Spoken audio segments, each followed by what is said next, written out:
Hello, Tobias. Good morning. Good morning, Markus. This is a rare podcast recording that happens in the morning because usually I talk to people from the other side of the planet. So good to have you here, old friend um, from Switzerland, right? Yes, Yes. that's So correct. yes, yeah. Um, there's so many things we could talk about, but I really like the idea of this format is that there's nothing kind of like preconceived here. However, you Mhm. have an album coming out, which is something that even though this is not meant to be for promotional purposes, but I definitely want to talk about that one with you because Mhm. it's so Mhm. close to your heart, and I've also been involved mixing it, right? So you know what has been like the biggest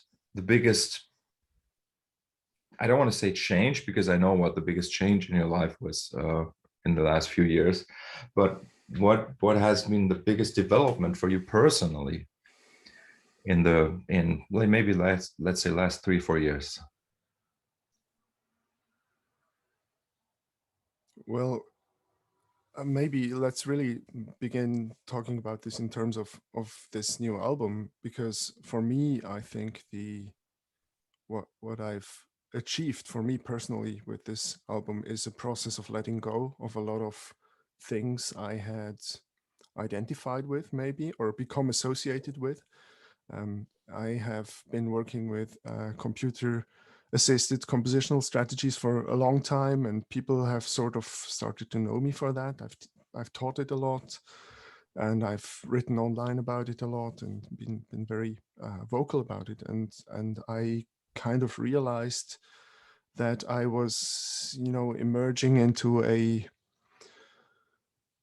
new phase where these approaches started to become just one subset of my toolbox. Not that they were my whole toolbox all the time, because I've also been doing, improvisation and installations and all that stuff. But in terms of my identity as an artist, and maybe I'm saying artist deliberately and not musician, because I started to realize that there were a lot more options available to me that I actually know how to use. But also it meant that I had to let go of a lot of strategies. Let's say it's just very simple for how I started working on a piece, or how I approached and diving into a new kind of inquiry with a project, and working with algorithmic approaches kind of makes you think about music a lot. And I started to try strategies that made me think less, and just just go along with what happened by itself, maybe. And then I could bring these techniques to bear. And the reason I'm the reason I'm mentioning this is really that I feel like this has been true for other parts of my life as well. So for my approach to how I work and how I teach, but also in my personal life. And it's harder to talk about that because it's harder to kind of name it, maybe. But I just feel like I've entered a new phase in my life over the past couple of years, which has, as you said, it's, or as you alluded to, it's been triggered by having children, and Mhm. just getting older, I guess. Yeah, I think it's probably not. It wasn't triggered by having children, right? It's just something that is uh, kind of like a required response, as I say. Yeah. So just tell us a little bit more about what that means practically. So um, going from working mostly with generative processes to something where you think less, you said, right? So Hmm. what does that mean? How did you accomplish that? Because you're still working with computers, right? So it's Yeah. not that you're finally picking up acoustic guitar again or something. No, although I would like to get a nice new electric guitar when the finances allow for that. So that's definitely on the horizon. um, it means trying very hard with thinking and failing very hard at it. I so the process for my new album, which is called Mother of Millions, started in the summer of 2015 when my wife and I, Samira, and I kind of gave ourselves the gift of a 1 month retreat away, in literally into the Swiss Alps, and just to spend time together and time alone and time to think and work and go for long walks.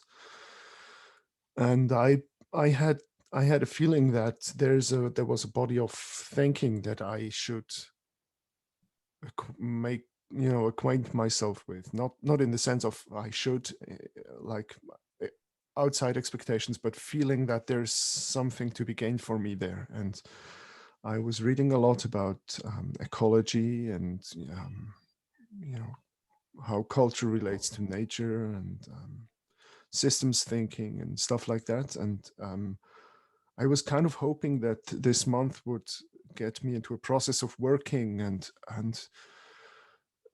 maybe I would compose new music there. And then I realized that after 1 or 2 weeks, maybe 2 weeks there, halfway into that retreat, I realized that I'd never actually given myself time to just be and just digest and just sit on the porch and all morning and write and read and without the pressure of actually making that useful and doing something with it. So I started writing a lot, and I started journaling a lot, and I did sit down every day and do musical experiments, but nothing really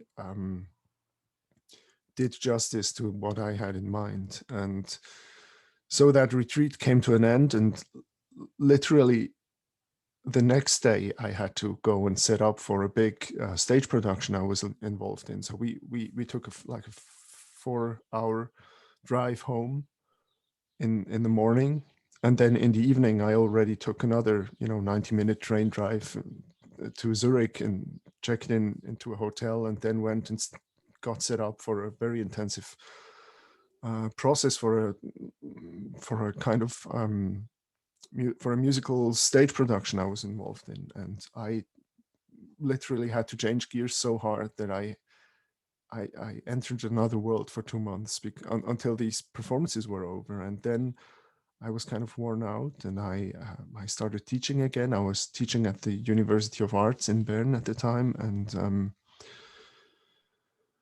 I kind of went along, and there was lots of things from that retreat to process. But at the same time, we knew that we were expecting our first child, and that was kind of on our mind. And it was just it was a time that it felt like kind of what I had gained from the retreat, like this knowledge that I'm self-sufficient and I don't need all that external stimulation all the time, and that I could just let things emerge by themselves, was happening in parallel to us expecting our child, and a lot of positive insecurity and expectation.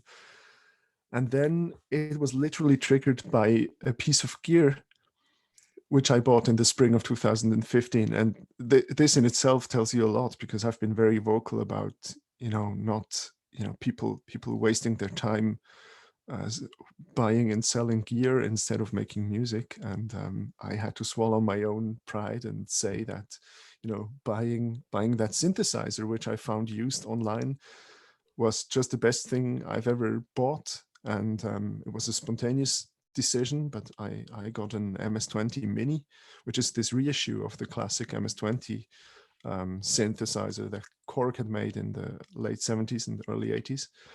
And I picked it up on the way home from teaching one day, and I set it up on my desk at home.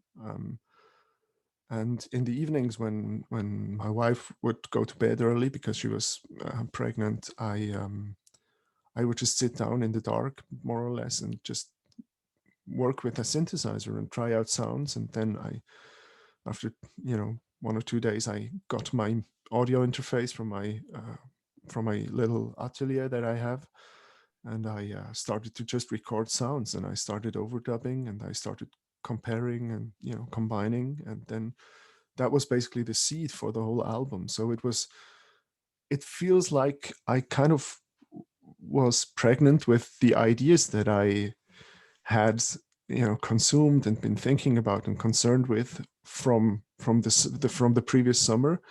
But I had to, it feels like having that new piece of gear and a new approach to working, and having it's right here beside me, that's why I'm looking there. So having 50 knobs to twiddle instead of a laptop where you would have to program everything just opened up a whole new approach. And I feel like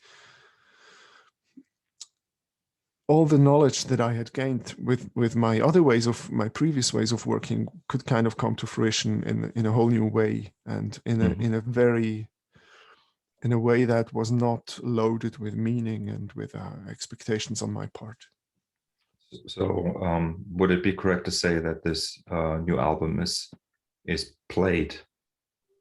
Would Yes. that be a good term to use? Yes. Yeah. Yeah. It's played, and it's there are passages where I have MIDI sequences that run into the synth, and I would let them percolate and permutate, and I would just twiddle the knobs. But I didn't always play the notes, but I played the sound.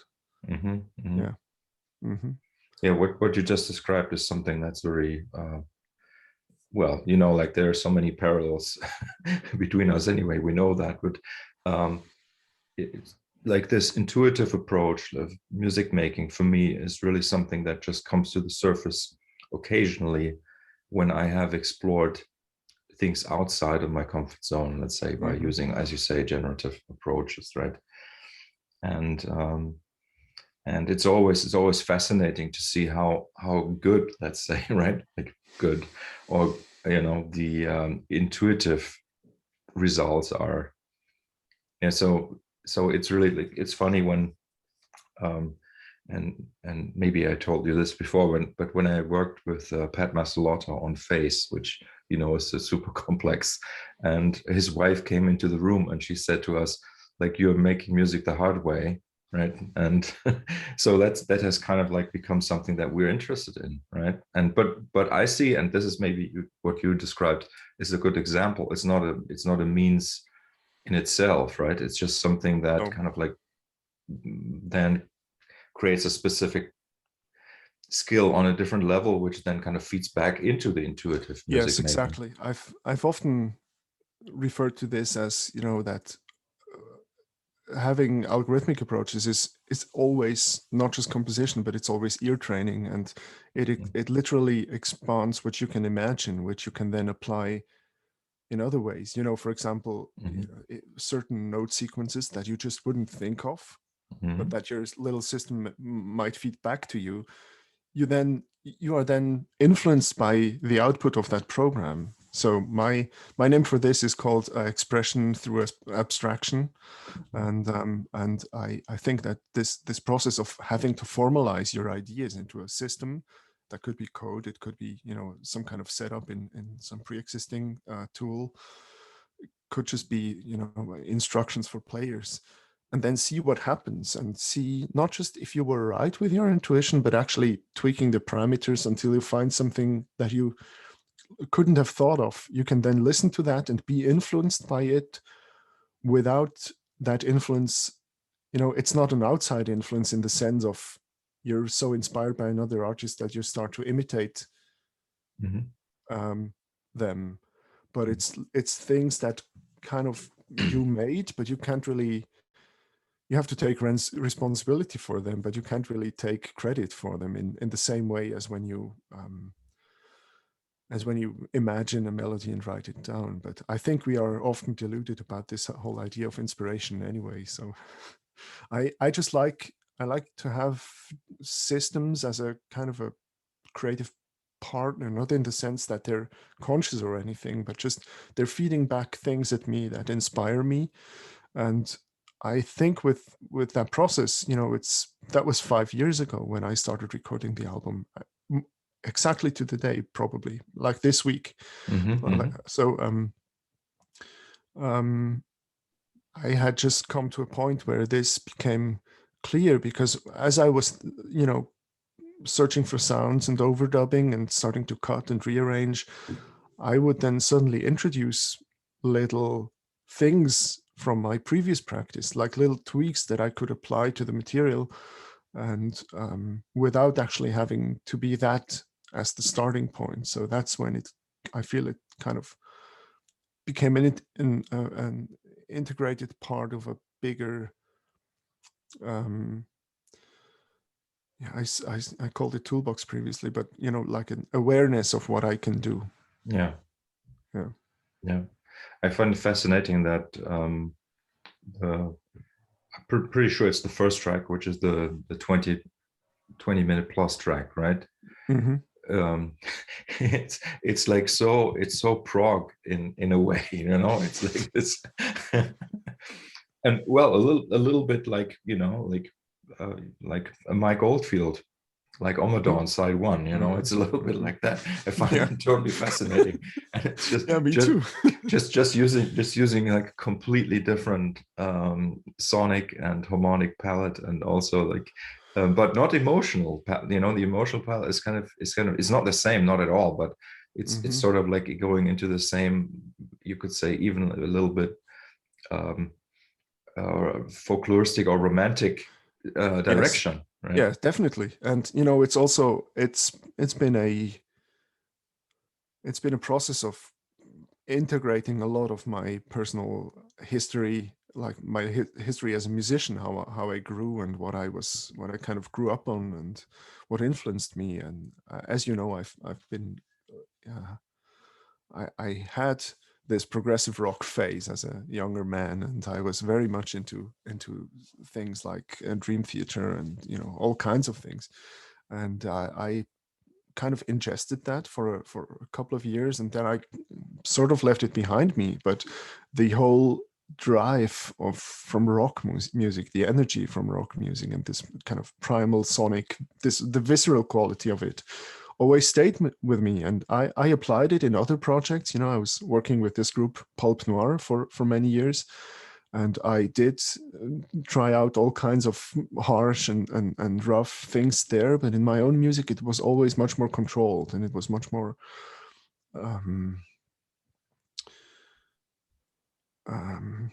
filtered through these more complex processes. And with Mother of Millions, I kind of feel like I can finally do the bombastic thing. I mean, it's so it's ridiculously over the top in a way. It's so dense, it's so brutal in parts, and it's not ashamed to be that. And I can totally own it. I mean, I think there's a lot of sincerity in that album, in the sense that I'm not applying these things in a really ironic fashion.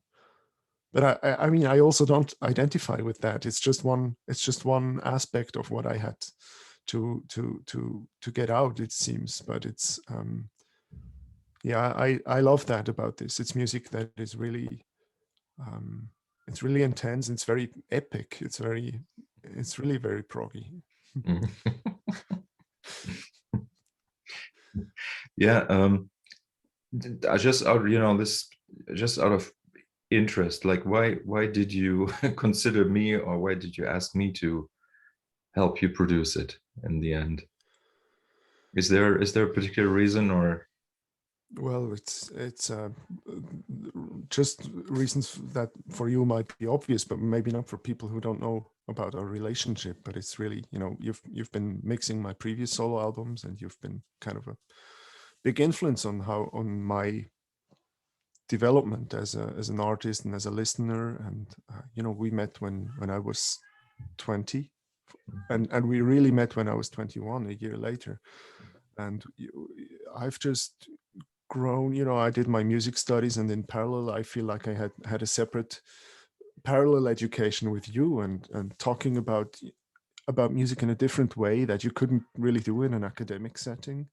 Mhm. But that was always really, I've always felt like an autodidact, and somebody who was listening to an inner compass about what I should learn. And I very much felt like studying music was a way of finding out who I am and what I can do, while at the same time learning a lot about history and skills and stuff like that. But it always felt like I'm going to get all that stuff and integrate it into my own identity as an artist. And with you, that side of my development has, I think, been much more pronounced, because musically we've always kind of talked on an eye level, even though you've been like a decade older, and you're still a decade older and much more experienced. So that's just been kind of informative to my thinking, and at the same time it has allowed you to come to know me very well, and how I think about music. And when I never really considered another option, because I know that with you I can talk about music in terms, I can reference certain musics, and I can mention things like Robert Wyatt's Rock Bottom I think is kind of a influence on Mother of Millions in a way, like this whole Canterbury scene, maybe what you refer to as a folk influence. And I can mention that, just like I can mention drone music or heavy metal. And when I approached you for mixing, I kind of already had a rough mix that I liked in terms of the sonics, but I knew that you could make it work in the sense that this very dense material is stacked in a way in the sonic spectrum that would make it bloom, basically. And that's what you did. I don't really, when I listen to your mixes, I don't really hear a difference in terms of sound, but it's like the music is more of itself. That's what I hear. Mm-hmm. Yeah, thank you. And I never, yeah, totally welcome. And I never ask you what you did, in the mix. You just sent me mixes and I gave some feedback, but not a lot. I mean, there wasn't a lot needed. Mm-hmm. And that would be a whole other conversation about how you make music more of what it is in itself. And maybe that's a conversation for another time. I don't know. But this anything goes in this context here. So wherever we let, like I was interested if there was like anything, well, obviously like our history and like our understanding, let's say. Mm-hmm. But then I was wondering if there was something specific about this album. I mean, you already answered the question. So, but I was wondering, was there something particular in this album where you said, okay, Markus also has to do it, right? So it's not just, but you basically already answered it. And it's a pleasure, or was a pleasure to work on it, because I knew I didn't have to do much. It was, as you were saying, it was not about having to repair anything, if that makes any sense, because a lot of production work is about repairing. Right, and I didn't have to do that at all with your music, which is great. So I only had to, as you say, I only had to make it bloom, which for me is something that has is kind of like a shocking realization, but it's something that Fabio Trentini told me like maybe 15 years ago, where he said, like, all you need to do to mix this, you need to make each individual element sound good. So it's not about the mix, it's not about getting frequencies out of the way and like stuff. And that's sort of like what I did with your Mother of Millions. I just listened to every individual track, EQ'd it, maybe added some room reverb here and there, a little bit like that, but that was it. Right? And then things are about also like the bus treatment. So like, how do I group tracks? So that's what I did. I sort of like identified specific roles and I put them together as a group. And then I put a little bit of compression on the group so that the elements were interacting a little bit. And yeah. I just lost my question that I had. Maybe it'll come back. Yeah, yeah, but it's like one other thing which Oh I no, find. actually, Okay. sorry, I actually remember it. Maybe I'll forget it again if I don't say it. I also think that this is it's interesting as an electronic musician, like in the kind of electronica world, where people are often composing and mixing their music, or this whole idea of being a producer means actually you're producing a beat for somebody or something. But and where the whole working with effects and sound, like sonic details, is already part of the compositional process. And you don't want to, I didn't want to hand this music to somebody who would then say, this would be really nice with a big delay on it. And this, how you would maybe treat a vocal in a rock band, or treat a guitar and say, this could be really cool with a phaser on it. That's all, that stuff has already been done by me, and it already sounded like I wanted it to sound. So the mixing process, in a way, has to be very under the surface, if that's a good word.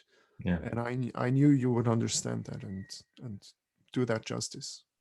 When I worked with Kevin Killen, who is a famous sound engineer, he said to me at some point, he said, "Markus, a little goes a long way," and that has influenced me a lot. Like, and it's absolutely true what you're saying. Like, if there's a performance that's already a performance, and that's kind of like the whole point in a way of Mother of Millions, right? Yeah. It's a performance, and so there was no need to add another layer of performance on top of it.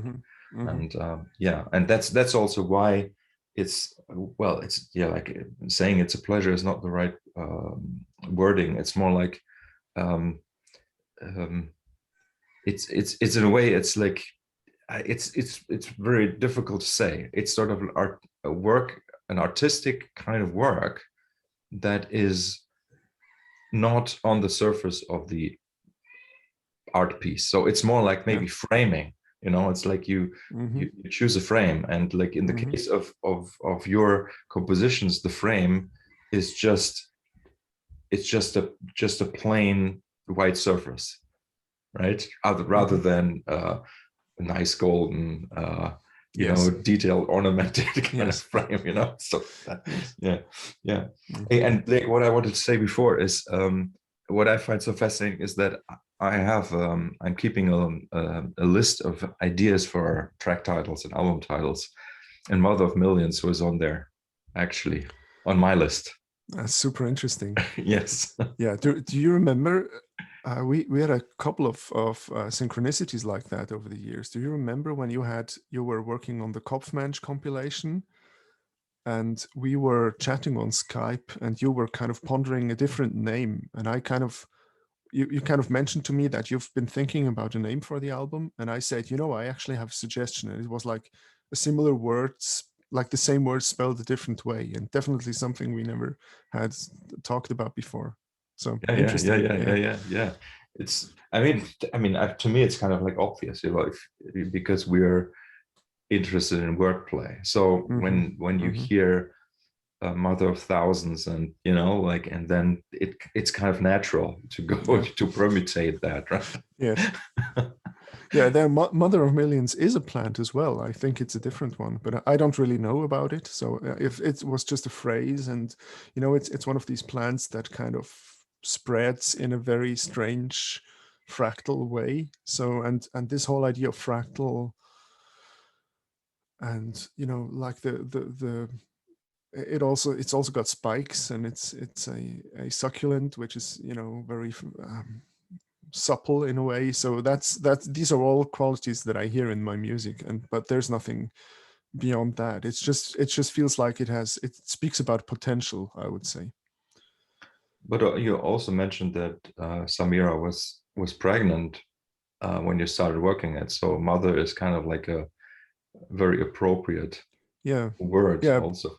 Yeah, but I didn't have a name for the music. Also for the tracks, well, I did have too many names, and nothing really felt right. And this whole process of naming things is also something that we have spoken a lot about over the years, and our love for words and the sound of words, and wordplay and stuff like that. And wordplay is nothing else than a generative strategy to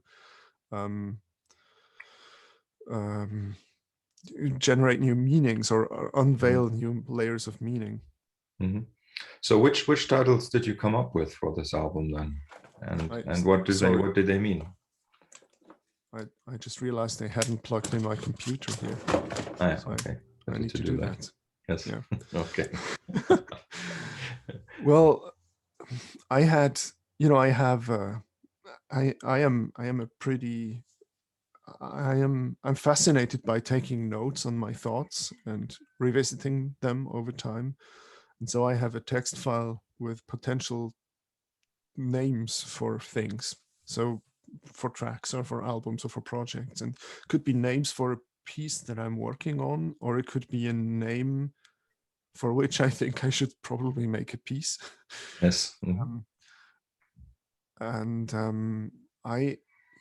I keep sometimes a couple of names fit together and I group them and then I take them apart again, or I write a sentence about how that would fit to something else. And I realized that with Mother of Millions, I didn't want to imply too much about there's always a danger of over-determining what a piece is about, which I have strong doubts about anyway. What music, I don't really think most music is about anything unless you add vocals or that explicitly want to transport a meaning. But for me, I mean, Mother of Millions is like the opposite of that. It's music to which I wanted to wash over you.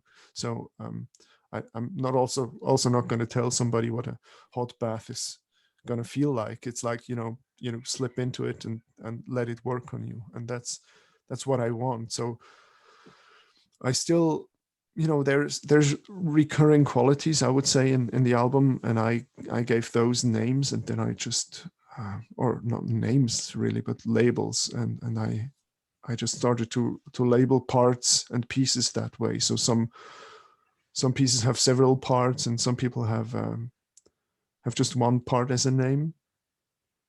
But even there's a central piece to the album called Ending 2, but even that piece is like it has 3 parts, but they don't have separate names. But so it's not about labeling each part of a piece. It's really just more like which qualities are predominant, and then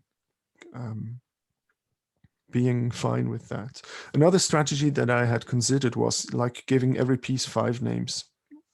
So I learned about this concept of overfitting, and just like giving an option for names. So several names per piece, but I didn't do that, and I'm really happy with the choices that I made. Mm-hmm.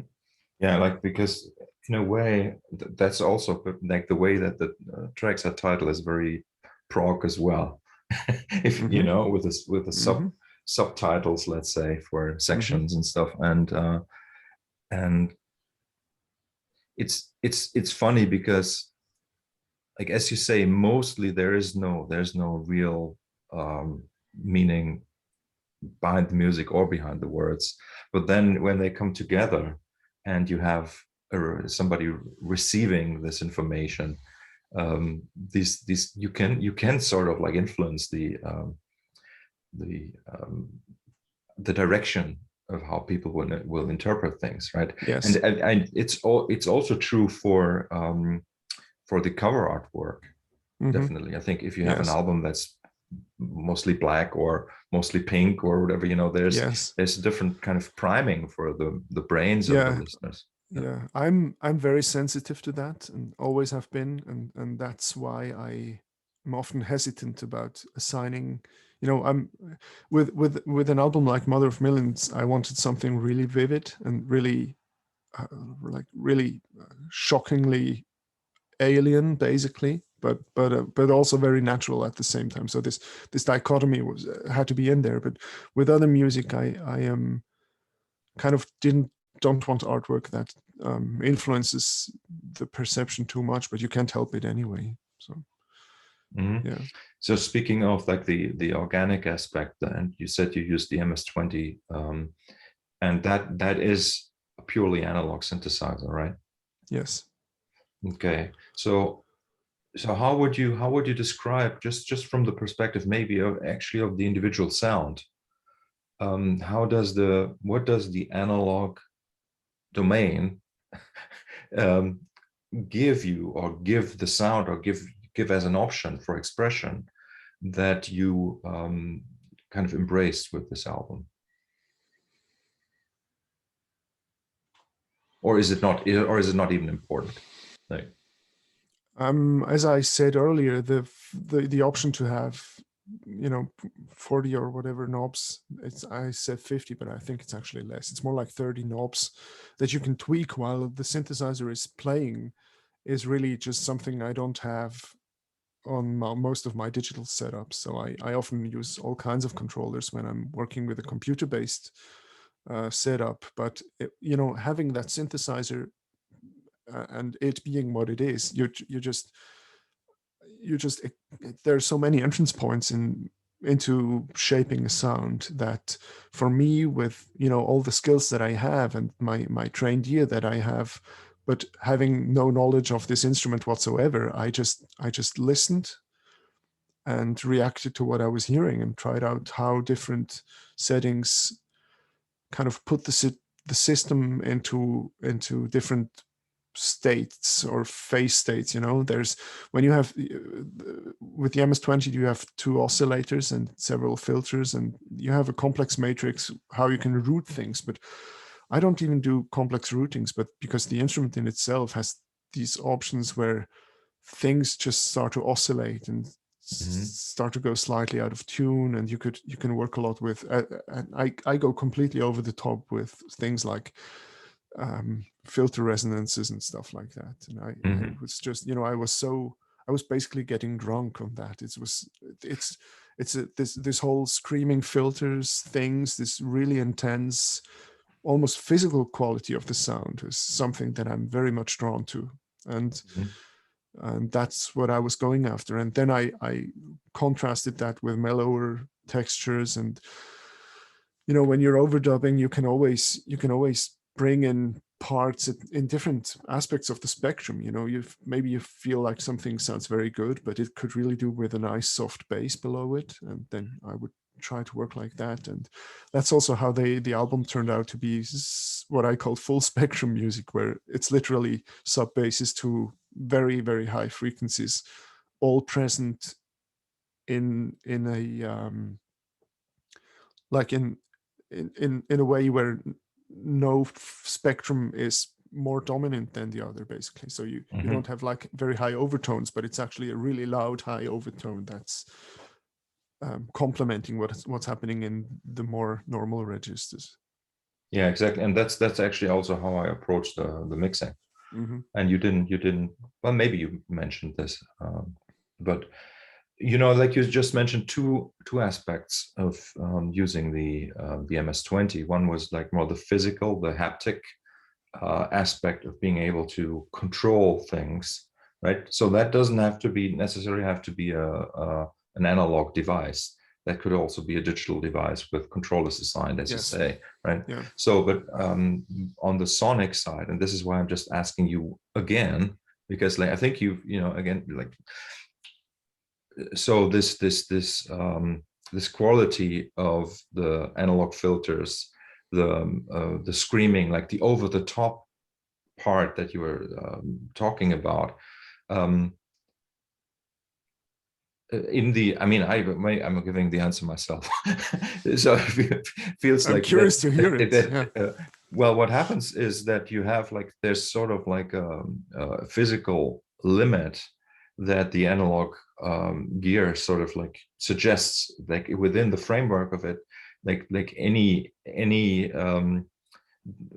there are no discrete steps, right? So and you sort of have like, no matter if you think in terms of rational numbers, let's say, right, like you get like the whole number line, that you get, in the natural numbers, you get it also in the rational numbers, right? And so in a way, what happens with the filters and stuff is they sort of exist within this endless this field of endless resolution, let's say. And that's why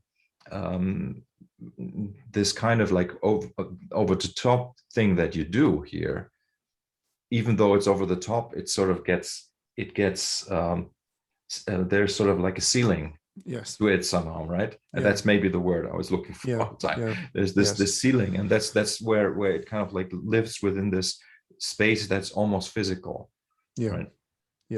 And also, there are these parts where I had tonal sequences that I was generating on the computer with Ableton Live, and I would feed them to the synthesizer, because the cool thing about the MS-20 Mini, this reissue, is that it has a USB input where you can send it MIDI pitches. It doesn't, you can't control any parameters, but you can send it pitch information. So I can send it sequences of pitches, and I can then tweak the sound. I can then play the sound while the sequence is playing. And there's a couple of pieces on the album where you hear, where you can basically like where this whole dance music kind of thins out, and there's one line emerging, and just playing for itself for a couple of minutes. And it's basically the same sequence of notes, always permutated in terms of pitch, and me just trying to find a sonic development that would fit it. So there's, going from very mellow to very intense, or stuff like that. And then it becomes a matter of restraint, right? You have to tweak the settings very, very, very carefully, so that you get a musical development and not just random squeaking and beeping. So when you are not using the MIDI sequences coming from the computer, what did you use to input pitch information? Was that a little keyboard? I did no. I did use the computer for some pitches. Like whenever there's something like a proper melody, it's a synthesizer. There's lots of like 3 and 4 note motifs that I'm repeating over the top of each other. That's played on the keyboard. But then when there's melodies, for example, in the final piece, there's this whole thing where it's like a gong and almost bell melody, and it's doubled by a synth, and that's all generated. I can explain it, and I don't have to explain it to you, but maybe to those who are interested in Ableton Live. The tool that we both use and love is there's the option to have these MIDI clips that loop, and you can uncouple the permutation of certain parameters from each other. You can have like a 3-note sequence and do a transposition envelope on that, where you could say, I'm going to have one bar that is repeating, but the actual transposition of notes is repeating out of sync to that bar. And then you could stack these processes and do things like that. And suddenly you use what is often called in generative creativity a kind of a cell, and then you just let it play out and see what happens, and you get all these permutations.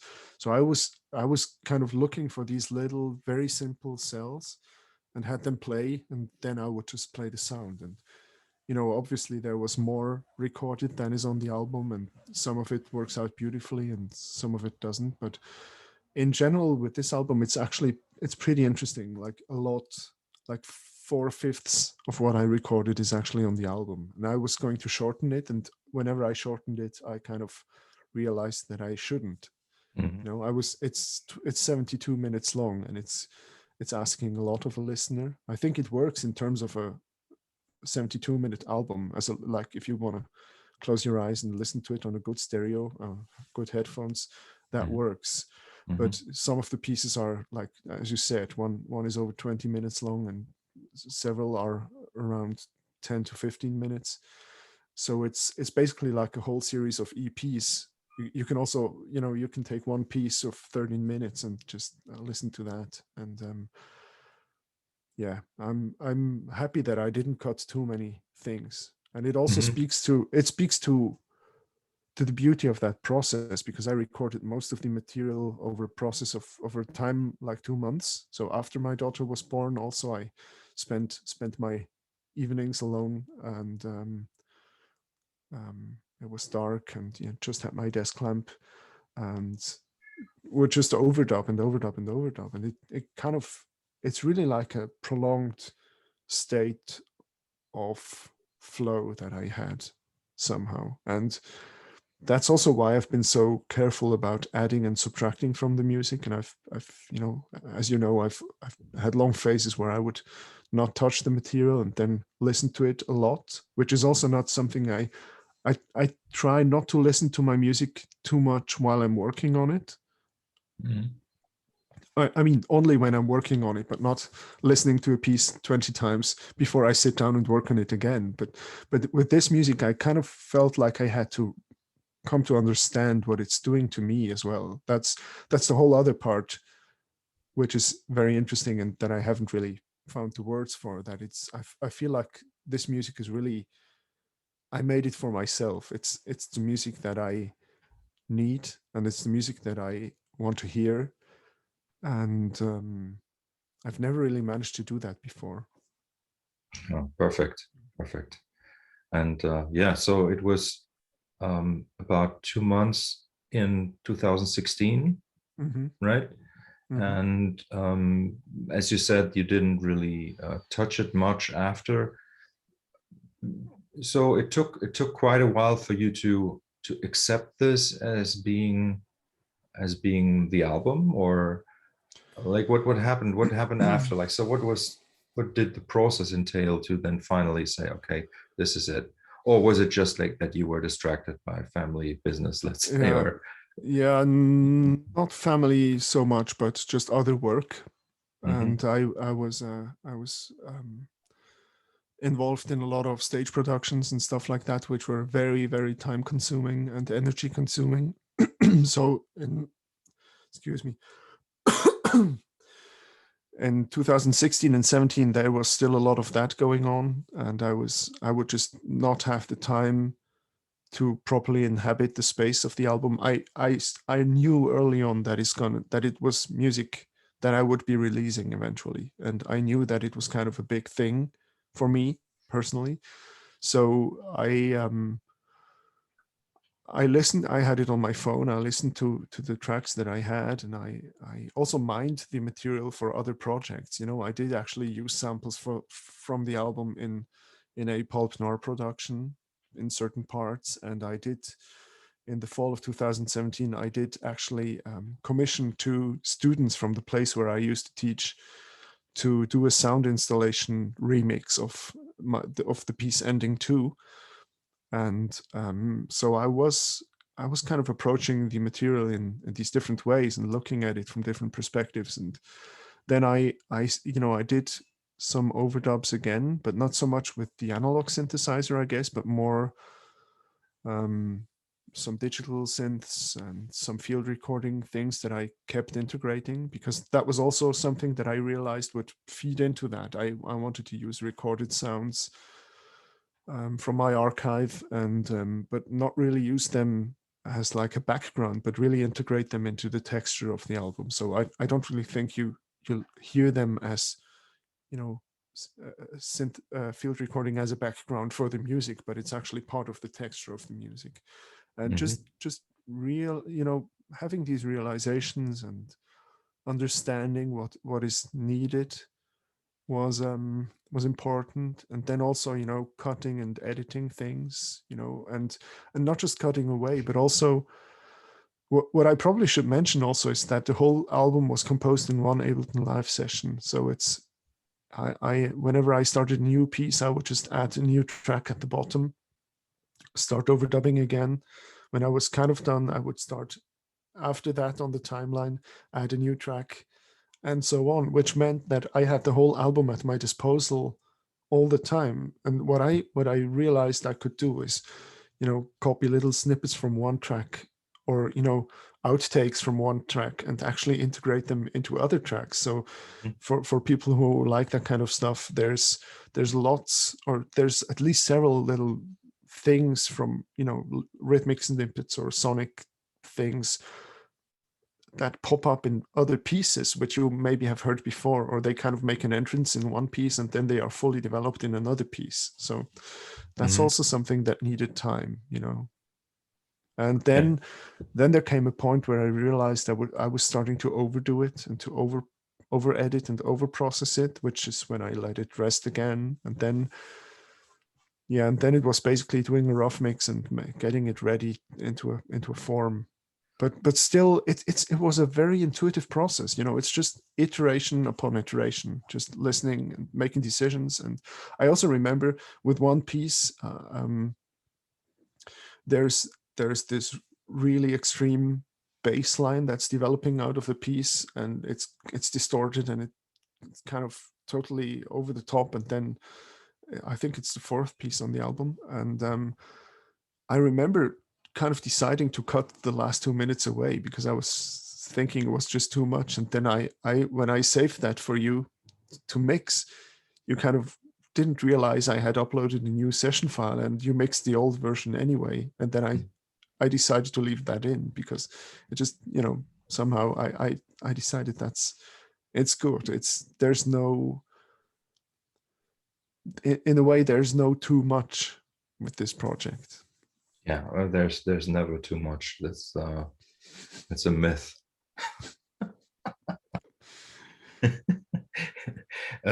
Yeah, so you just said that in the editing process, you were kind of like almost creating like you were ensuring that it's a suite of pieces where the pieces are self-referential, but also referencing other tracks, and so that's a very nice and very very traditional thing to do in music composition. So that's great. So but you also mentioned that you did some treatments at that stage.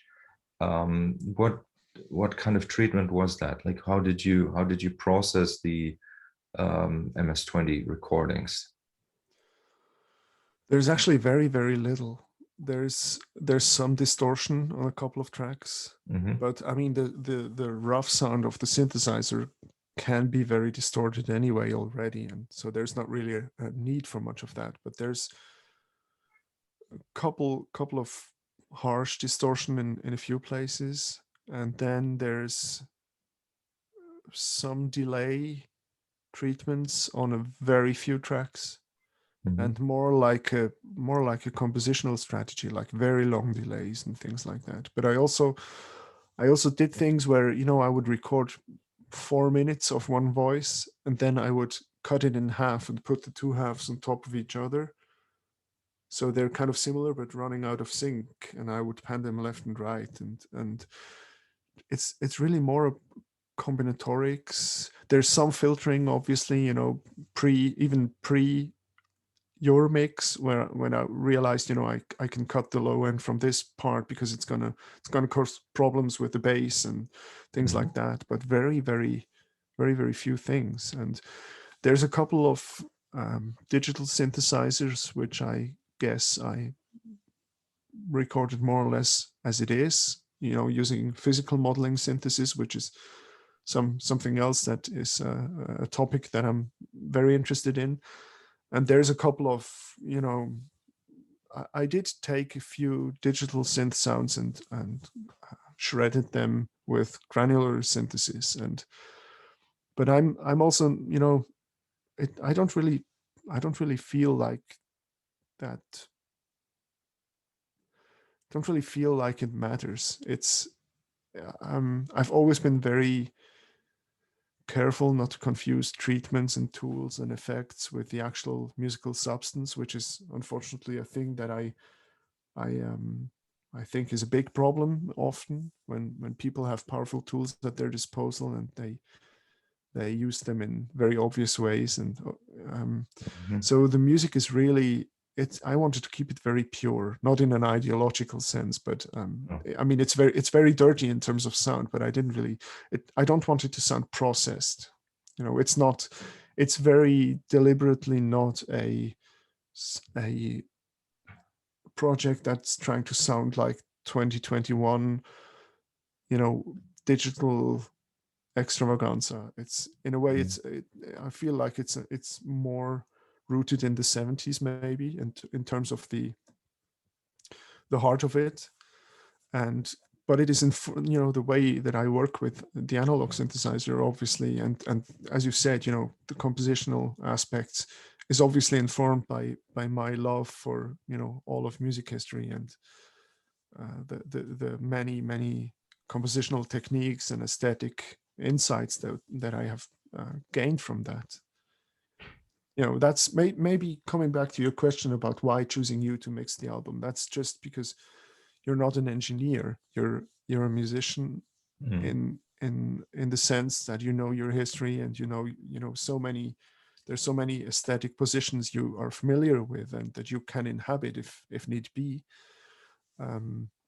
So it's just never an issue of communication. Yeah, yeah, yeah. I just picked up on your word treatments because I wish, you know, it didn't sound to me like it was further processed much anyway. So, No. Yeah. Okay. Now I understand, because I was a little surprised. Mm. How has like this? Well, you know, you said that. Well, maybe I'm rephrasing this, but there's been a process of letting go of some of your concepts or ideas about artistic expression with this album, and I wonder how this has found a way into your teaching activities about such tools like Max MSP, for example, Mm-hmm. right? Because Mm-hmm. I see that, and we already talked about that you know, the aspect of kind of using music technology as ear training, right? Mm-hmm. Would you say this plays a big role in how you approach the teaching aspect of it nowadays? It's hard to say if it had a, you know, if these revelations, if you want to call them that, had a direct influence. But because also my teaching has changed, because I didn't teach these things for a couple of years, except for, you know, a few private lessons with people here and then. But last June, I started to teach a weekly class on these topics. And this has been going on for, you know, what is it now? 10 months, Mm-hmm. 11 months, basically. And I have learned, I would say I've learned a lot about how to frame my teaching and how to differentiate it from the way that these technologies are usually taught, which is as technologies. So the way that I learned, so the tool that I teach and use a lot is Max by Cycling 74. And the way that I learned it was very much based on, here's a range of techniques that you can program with these tools. You can build a sampler and you can do live sampling, and you can process, you know, can vary the playback speeds, and you can also do additive synthesis by combining different, you know, sine wave oscillators, and then you can do FM synthesis with it. Here's how to do that. And then you get these tutorials and you try out things. And for me, it took a long time to realize that what I wanted from that tool was actually the surprise element, like the generative potential that is there. And that's something that I kind of learned on my own, and, you know, taught myself on my own. I know that many people have been doing this before, but for me, it wasn't about, you know, how can I build my own virtual analog synthesizer. I've never been a gearhead, and I wasn't, you know, I'm not very interested in fiddling with technology to see what happens. I do that here and there to get to know a tool, but the way that I teach Max nowadays is very much focused on the musical side. You know, how can you use that tool to create music that sounds fresh and interesting to you? And music could just be a sequence of 10 notes. You know, music doesn't have to be a 72-minute album. It's like, how can you come up with interesting rhythms Mm-hmm. and that's irrespective of musical style, right? Also, Max MSP is often taught in this space of, you know, you have overlords like Otecker and you know, choose your favorite here, which I admire and which I, you know, it's amazing. It's amazing music. It's that's all fair and good, but and I actually I would approach teaching things like that, but from a compositional angle, and not in the sense of mangling sounds or tweaking knobs, and you know what often is how these things are sold. So I I do things like I take musical concepts and then I present them, how you can do that in Max. And this could be like things from my own practice. And I also, you know, develop my own terms for my own approaches, and I teach that and I give that to the participants, and they kind of try it out on their own, and then we compare notes and compare software patches. But it could also be like historical concepts. For example, over the past few years, we've looked at hockets and kind of different ways of how that has been applied throughout music history, and how and why it lends itself to parametrization, and how it could be, how the concept could be applied in other domains, like not just in the voice domain, but in other domains.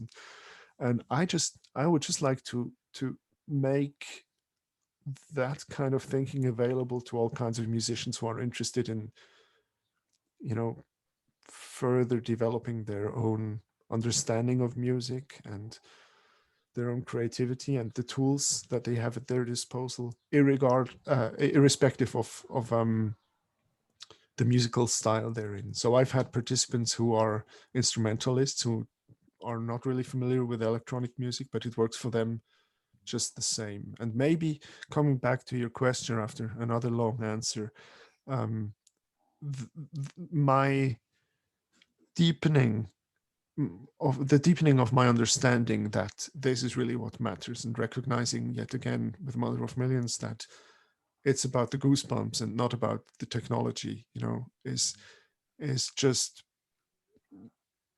just made me confident to offer that teaching. And I'm very happy that people made you know, took up the offer and kind of run with it. And throughout this past year of teaching, I just realized more and more that the way I want these technologies framed is from that angle, you know, not in the sense of here's how you can make a cool thing that sounds like X and Y, and it's not about, you know, copying any aesthetics or things like that.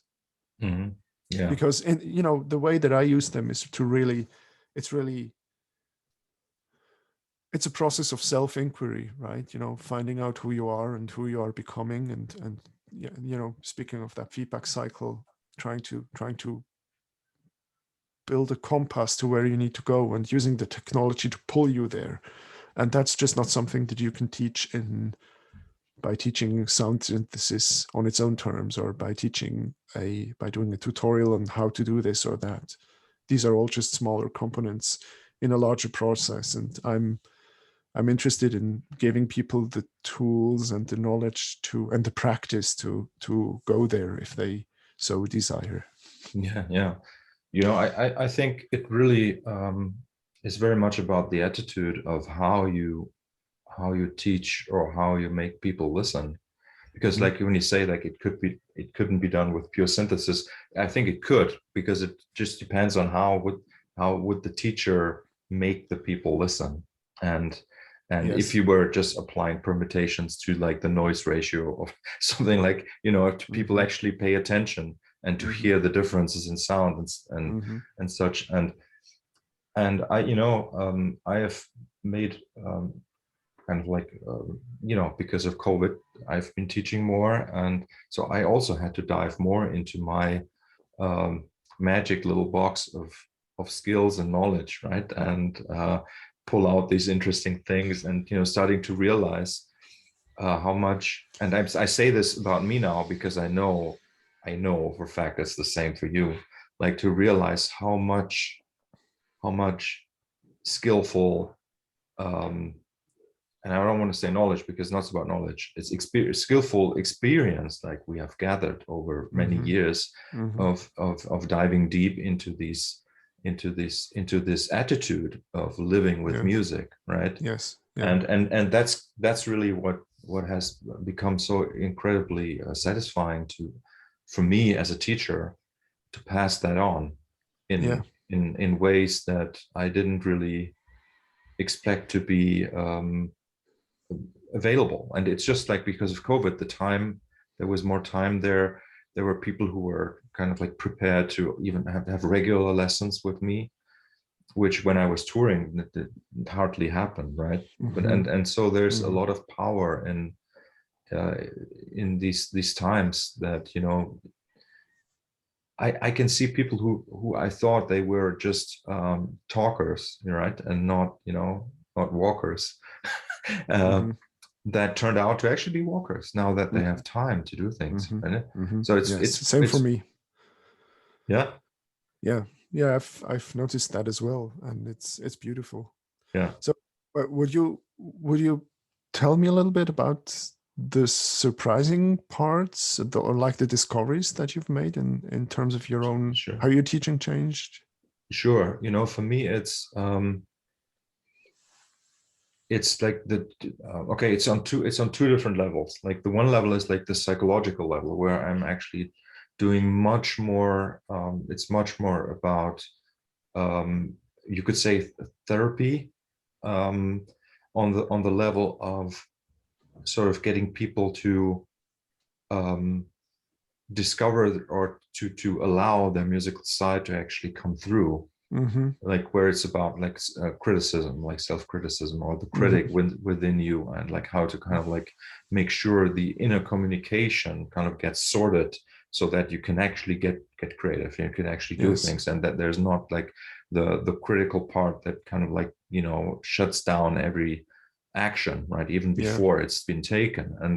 And so this has been, I mean, this has been part of what I've been doing for a long time, but now it's become like super a real focus for me to kind of like find out like what are the psychological limitations. If a person comes to me and asks for help, right, and so then it's necessary, you know, if somebody asks me about like playing guitar, right, like guitar lessons, but I realize the problem is somewhere else, then I just try to kind of like help and kind of like mix up these the guitar teaching with the acceptance part, and that's sort of, that has become like really very much a thing, and to like encourage people, for example, right, like you know, there's some people who don't do homework, right, and so when so they don't work on assignments, right, so what happens is, you know, if somebody comes back to me every week anyway,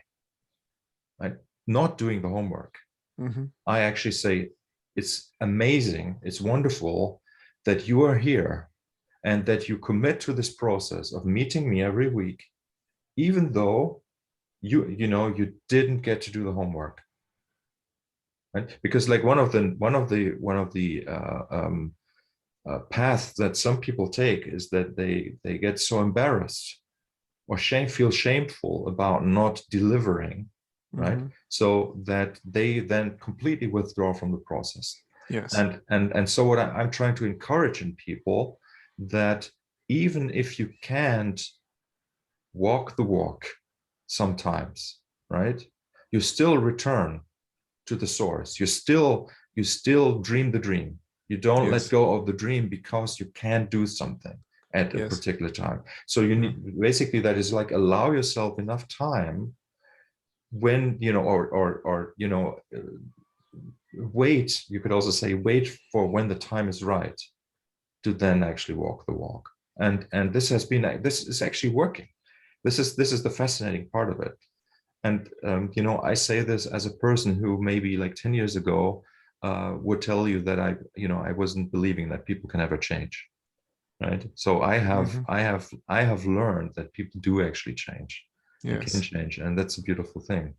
And and that's one level. And the other level is about teaching music theory, where I've sort of like discovered, I think I've discovered a new way to teach music theory, which is would, you know, uh, it's a whole another conversation, as you were Yeah, let's saying. have let's But have that one as well. yes, yeah, but it's beautiful because I think there's a way to teach music theory in such a way that you kind of like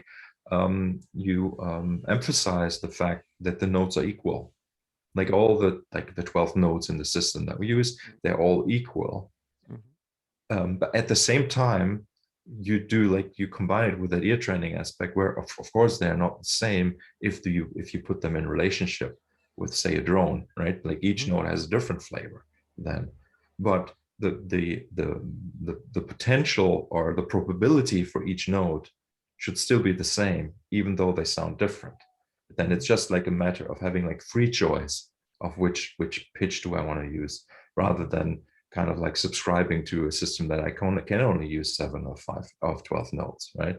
Yes. And so that's why like this new way of teaching music theory is based on the circle of fifth, and explaining why we don't take the next note in the circle, right? Because we're the chromatic cluster, and you know we're trying to explain why are there diatonic scales, why are there pentatonic scales, what is like the physical reason for them to exist. And then from that point, like I start explaining like what a dominant chord is and why it is, and why the tritone is called the devil in music, because it introduces symmetry, which causes all sorts of problems, which are beautiful problems, you know, and stuff like that. So. Yeah, beautiful. Yeah. Yeah, I've, you know, going back to your first point, I also noticed like profound changes in people over the past few months, and I also, you know, my maybe I should say about my seminars, what I first did was I offered modules where it was like a 7-week, 2-hour per week meeting, like an introduction to composing with Max. That's what I call it,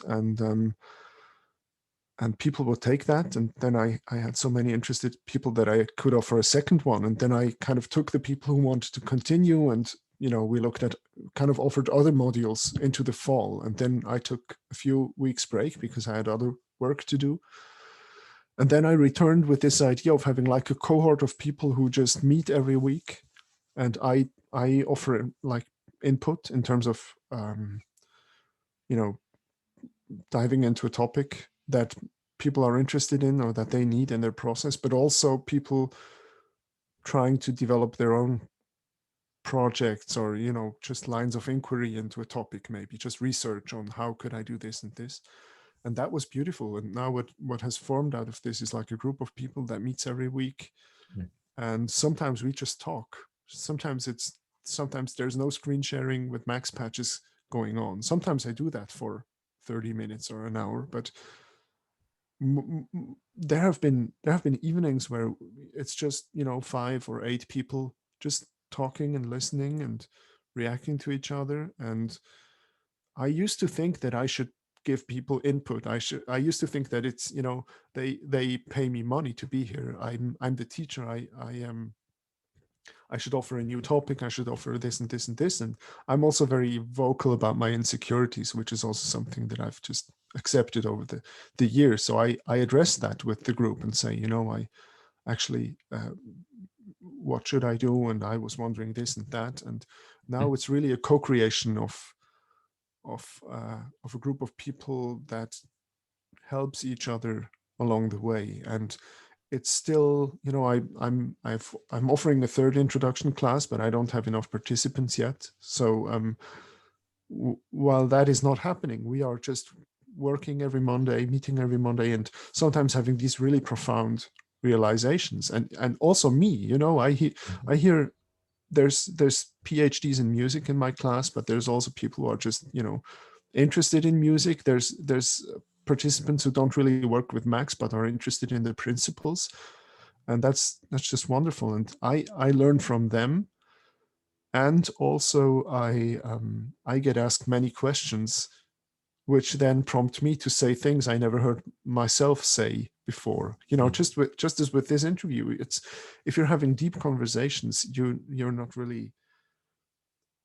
really know what you're going to say. And there have been moments when I've been listening back to the recordings just to hear again if what I said makes sense, because it's really like an improvisation. And sometimes I qualify it at the end and say, that was a rant. I'm not really sure if anything I've said is true, but then that's how you come up with novel perspectives and novel insights. So it's really not about the technology, and it's really not about the like musical styles, but it's this idea of growing into your future self, and helping that process along. And technology just allows us to accelerate the whole feedback cycle between, if just think about how Beethoven wrote his music, or people like that, where you kind of write music over a long period of time, and then you bring it to the orchestra and they rehearse it, and then just the feedback cycle until you hear what's actually going on was so long. And nowadays, with the tools that we have available in electronic music, it doesn't really make sense anymore to invent music out of your head and then draw the notes into the sequencer and then hear how it sounds. It's all these little feedback loops feeding into each other, and we can just use these tools to pull us along in a way. That's how I see it. There were so many interesting things you just said, and I can clearly kind of see this as like a sign of the times, that this aspect of communities forming and actually, and this is sort of interesting, but like people discovering their skills, and I would count myself into that, like actually discovering skills or say positives that we can bring into the world that we were not aware of. So like just the therapeutic aspect, as you say, of maybe getting together in the group and talking, and like you have this common field of interest, but then like it goes from that small niche part of the world to everything very quickly, right? And I find that super fascinating. And I'm actually going to start offering like something like a weekly meeting, which I want to call music therapy for musicians. Like with just an open meeting, like a support group, almost like I mean, I don't want to assign any other words to this, but it's sort of interesting that this stupid situation with COVID that we could have been prepared for, right? This is something again, a whole nother conversation, but has led to so many interesting discoveries and opportunities, and even like, I mean, for you it was a little bit different because you didn't have that opportunity to tour as a musician, like, and also like for me it came late. Like, you're 38 now? Almost. 37. Yeah. So like I started touring with Stickman when I was 38, so it was so but anyway, it's kind of cool. Like, it's sort of like everything culminates in something interesting right now, and I really wish that people kind of like listen to your album as sort of like a because it's sort of like a realization of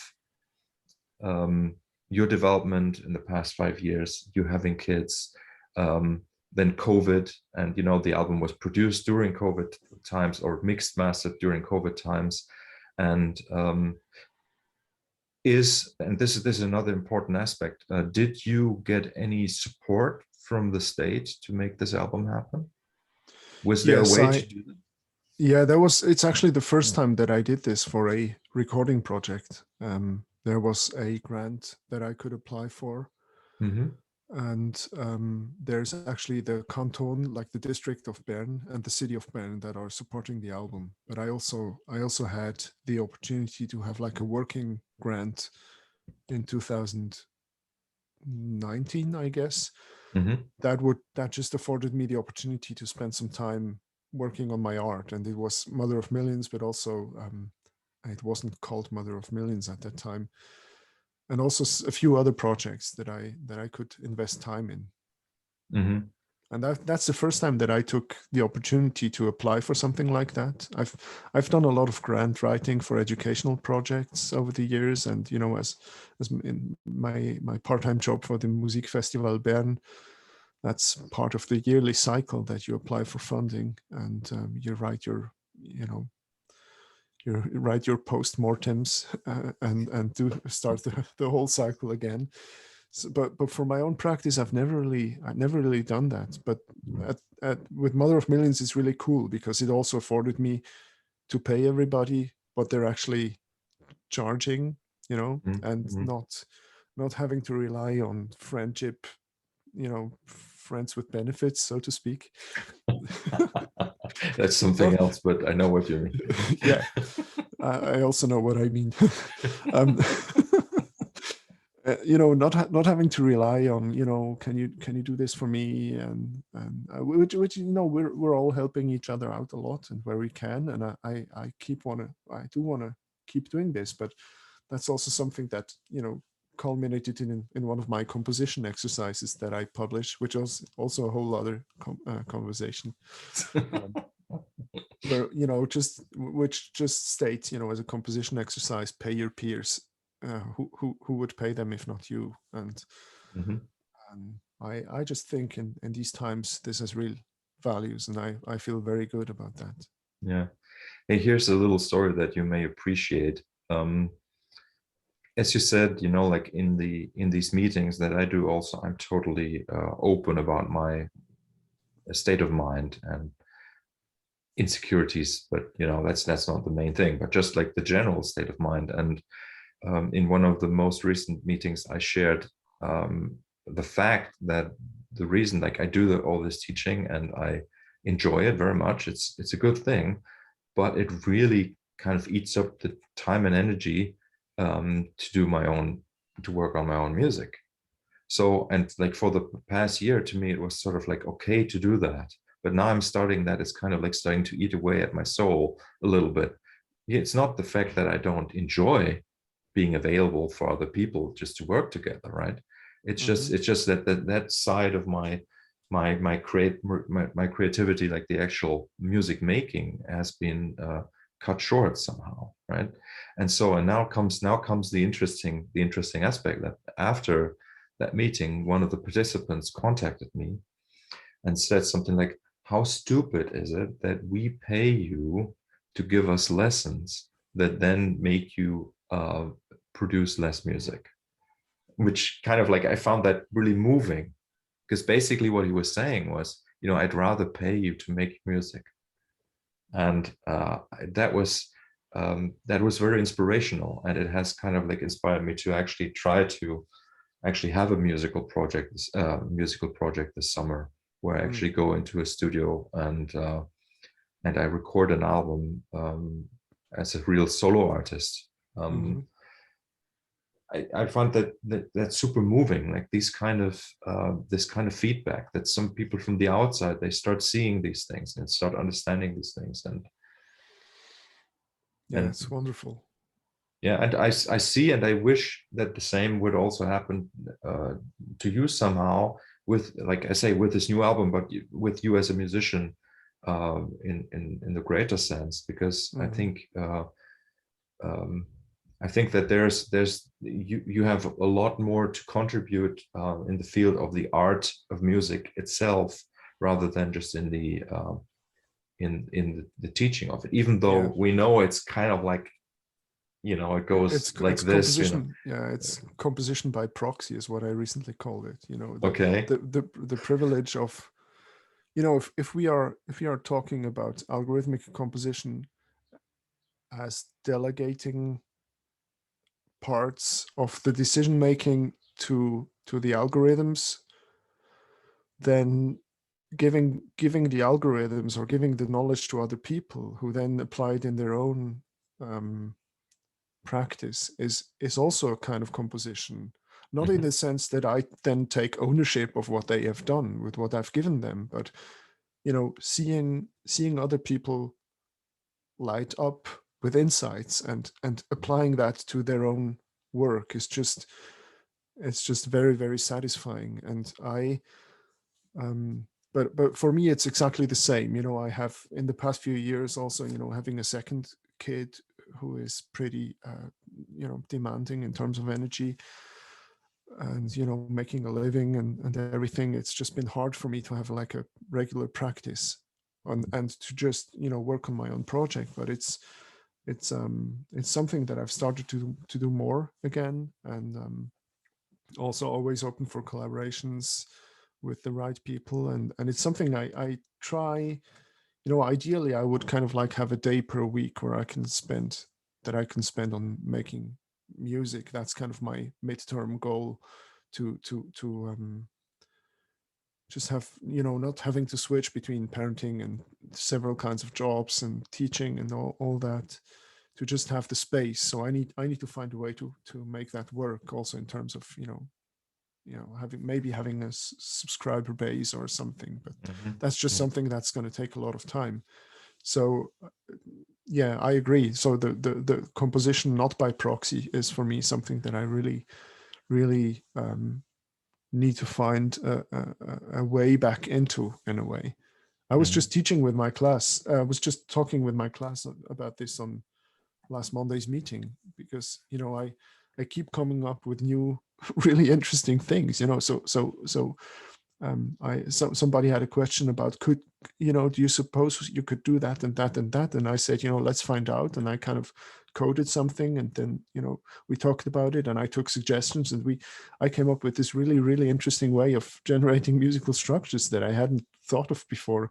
And then I kind of realized, it's yet another thing that I can teach, but I don't really have the headspace to develop it into a composition, because it's always also, obviously the teaching is more, it has more weight if you can relate it to your practice. And I'm using all my pieces, all my releases as cornerstones to which I can refer and from which I can pull things to feed into the practice. So ideally it's all influencing each other and reinforcing each other. And I try to build the teaching practice, but I also kind of want to have the musical practice have its own place in my schedule, so to speak. Yeah, that's really an aspect that for some reason I was being made aware of even by myself just in this past couple of weeks, that a lot of teaching that happens is like where people who teach, they don't actually, it doesn't really come from a field of real life experience, right? So but more as sort of like a context of academia, like in a way. And I still find that to be super challenging. If I, well, that story, that both my teachers when I was like 18 told me not to study music. They kind of like, they were very clear with that instruction, right? Do you, I mean, you having like more contact with academia than I have, like, do you see that there's probably, that there's some change happening there, that there's more practice as a background for? What I see is, and I have to qualify this, I the last time I taught in a at the university level that was 4 years ago, I guess. So and I never had a proper teaching position. I had like an assistant lecturer place, and I've been doing like guest lecturing for like a semester, and doing some classes, like 2-3 day classes and stuff like that, and project mentoring. So that's my that's where I'm coming from. And what I see is that there's not a lot of prolific artists working in academia, and there's not a lot. You know, put the other way around. There's not a lot of people working in academia who have a big, continuous, strong output, artistic output. So it seems like you know, you kind of have to decide, because both fields like art and academia, they just demand a lot. You know, if you're in academia, you're expected to do research and you're expected to teach, and then also having an artistic practice can be hard unless you have like a smaller, you know, not a full-time academician, academiologist. It's oh, wait a second, something has just messed with my audio settings. That's weird. I can still hear you. Yeah, I can hear you very loud, so I need to find a way to make it quieter. Okay. I'm gonna have to quickly unplug my headphones, because that's what did the trick before we started recording. Okay, no problem. Hello? Yeah, here we are. Okay, wow. So sorry about that. It's this has never happened before this morning. Strange. Okay, so what I feel and what was very important for me when I taught was that I was active as an artist. You know, I was working with this performance group a lot, and we were playing like 50 gigs in 5 years maybe, which sounds like not too much, but it's like things where you're rehearsing for 6 weeks full time to play a run of 8 shows, and where you kind of develop the whole piece in the rehearsal space, you know, and like multimedia, all kinds of complex multidisciplinary things. And at the same time, I was teaching 1 to 2 days a week, and I kind of realized that I would spend the whole day or like 3 days in rehearsal space, and then the next day I had like 6 project mentoring dates with students, and I felt like I could pull from that lived experience and speak from a place of lived experience.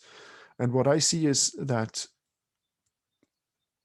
the strongest teachers in academia that I know are very, very knowledgeable and also very empathetic, in the sense that they feel where the student is coming from and what kind of knowledge they should ideally share at this moment. So, you know, what's the next step that this person needs and how can I give it to them?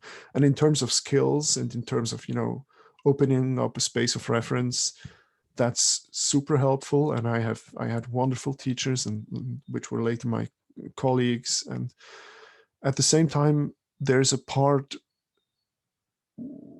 where you can only speak with authority about the artistic practice part if you have an artistic practice that on your own. And working, I see that people switch to academic jobs and then they kind of lose their practice, which is a shame, because I think both these things can influence each other. And yeah, ideally an academic practice should leave the space for you to keep your artistic practice. But that's spoken from the outside. It's been a few years, and I just always knew that for me, I probably have an academic disposition, but also I'm very much driven by my own questions. So I have a hard time researching questions that I'm not interested in, and I feel like I kind of approach my whole life like a subject of study in a way. You know, I just I use my personal development and my you know, being a father and being an artist, being a teacher, that this is all feeding into each other in ways that I wouldn't want to have to write down in a paper. It's more like a knowledge graph, and it's more like a really interconnected thing. And I think it's good to have that kind of research-based side at your disposal if you need it, if you want to build on that. But it's it's at the moment I'm very comfortable with having my own systems in place for which how I do my own research in quotation marks, and how I then give that to people. And the whole point of these classes is that I think these practices are in a way generative compositional strategies are the folk music principles of our time. Mm-hmm. We're surrounded by algorithms. We are algorithmic literacy, if you want to call it that, is like paramount at the moment. And Yes. taking these things which have been developed in academic settings and bringing them to the people, and making clear that it's something that you can apply no matter what your background is, if you think it's useful, is very, very essential. And it's happening in a lot of places, actually. I've been very interested in, over the past year or so, in the whole space of what they call tools for thought.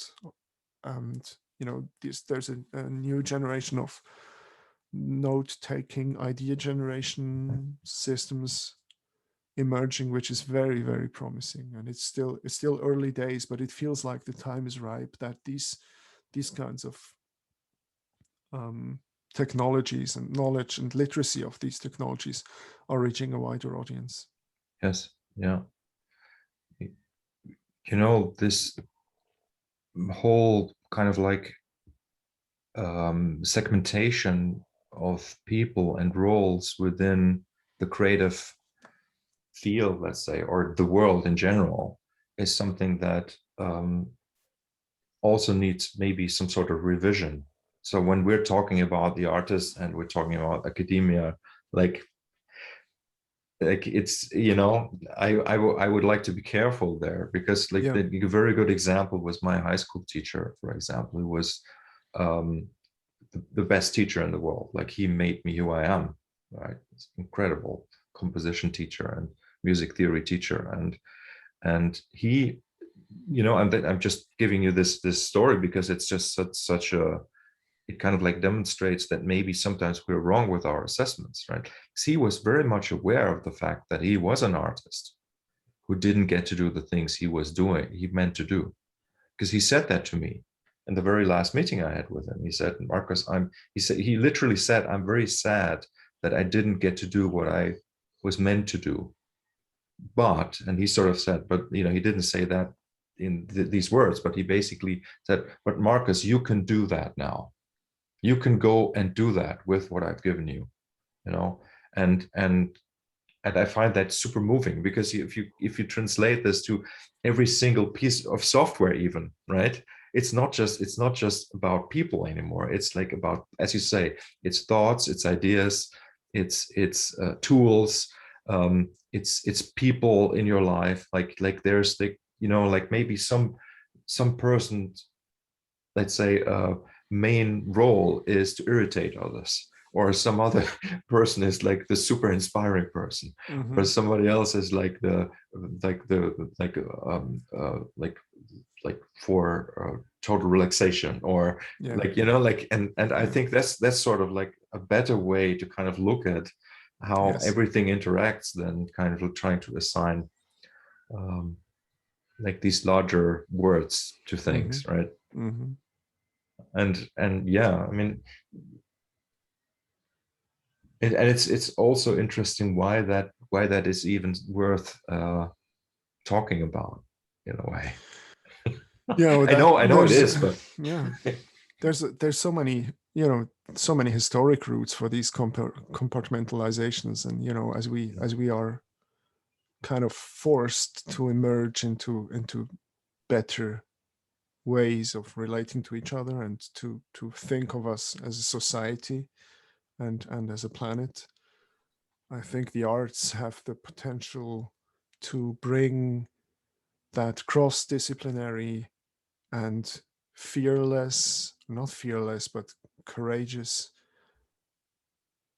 knitting together of the wildest disparaging fields and just say, look what I've done, look what I did this, and it works, and I'm trying this instead now, and now I'm applying it to this context, and now I'm teaching it, and now I'm getting all that kind of feedback, and this informs my work and my teaching, and then this brings in a whole new circle of folks on social media, and then suddenly I'm on Zoom with somebody I'd never thought I'd speak with, and we have always known that, we have always, be it MySpace or whatever was before, we've always done that, and there's no, I think, and maybe us and Bernhard, our dear friend, and others close to us have been like that and realized it for a long way, and I think these kinds of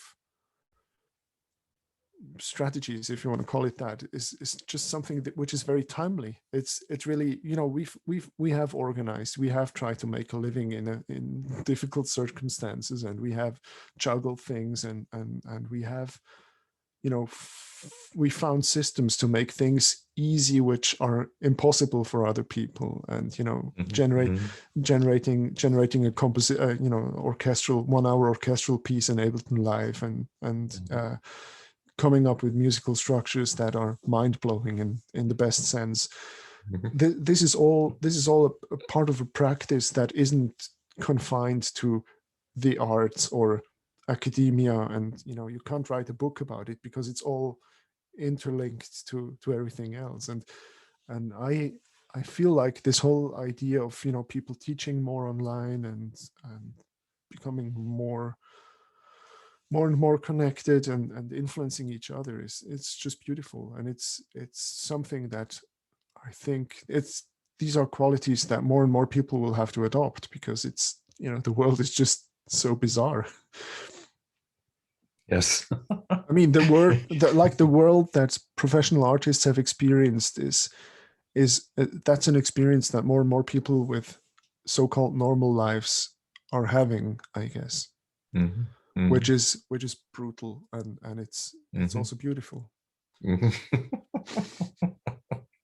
Yeah, this is the moment where we could say, I told you so, right? Like that's what it's like. Okay, so Tobias, we could talk for a long time, and we should talk again, I think. And I would love to. I have one last question, because I'm so curious. Just leave us with, tell us a little bit about that new approach to creating musical stuff that you discovered recently, or that you discovered in your group meetings. Can you explain what that was? Well, the one that I just mentioned. Yes. It was basically simulating granular synthesis with MIDI. Okay.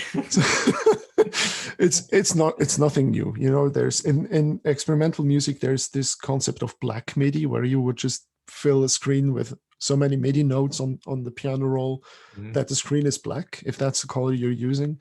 And it's for me, it's not about pushing that, but we were talking about this idea of swarms, because that's something that I'm loosely researching for the Musik Festival.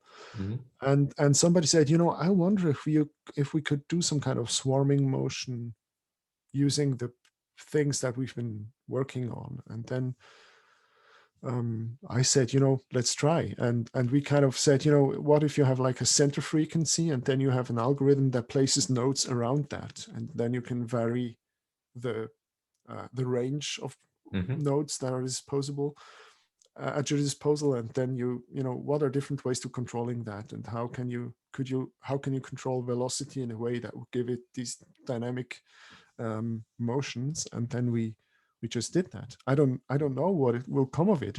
I don't think it's particularly original, but depending on what sounds, and I can see myself mapping this to synthetic percussions and doing very interesting textures. And yeah, that's just it's actually a good example for how the class works, because I didn't introduce any new technological knowledge. I didn't do any new max teaching. I just took what we had already learned and integrated it, and combined it in a way to produce something very new for us.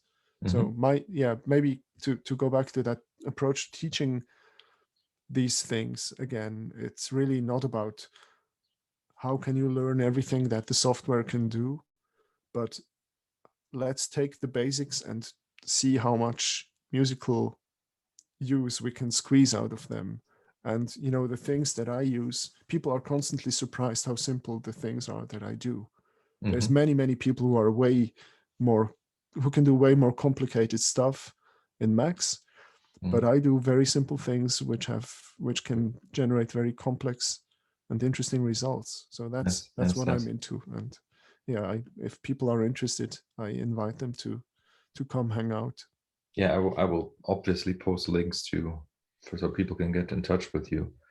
So the two words that I used for this, what you just described in my teaching now, is what if, right? So if that's something I can teach you to ask yourself, what if you're encountering anything, right, and you are able to ask the question, what if, that's all you need to do, right? And then you just need to need to use that as motivation to find out, okay, what if I do this or that, or yeah, fascinating.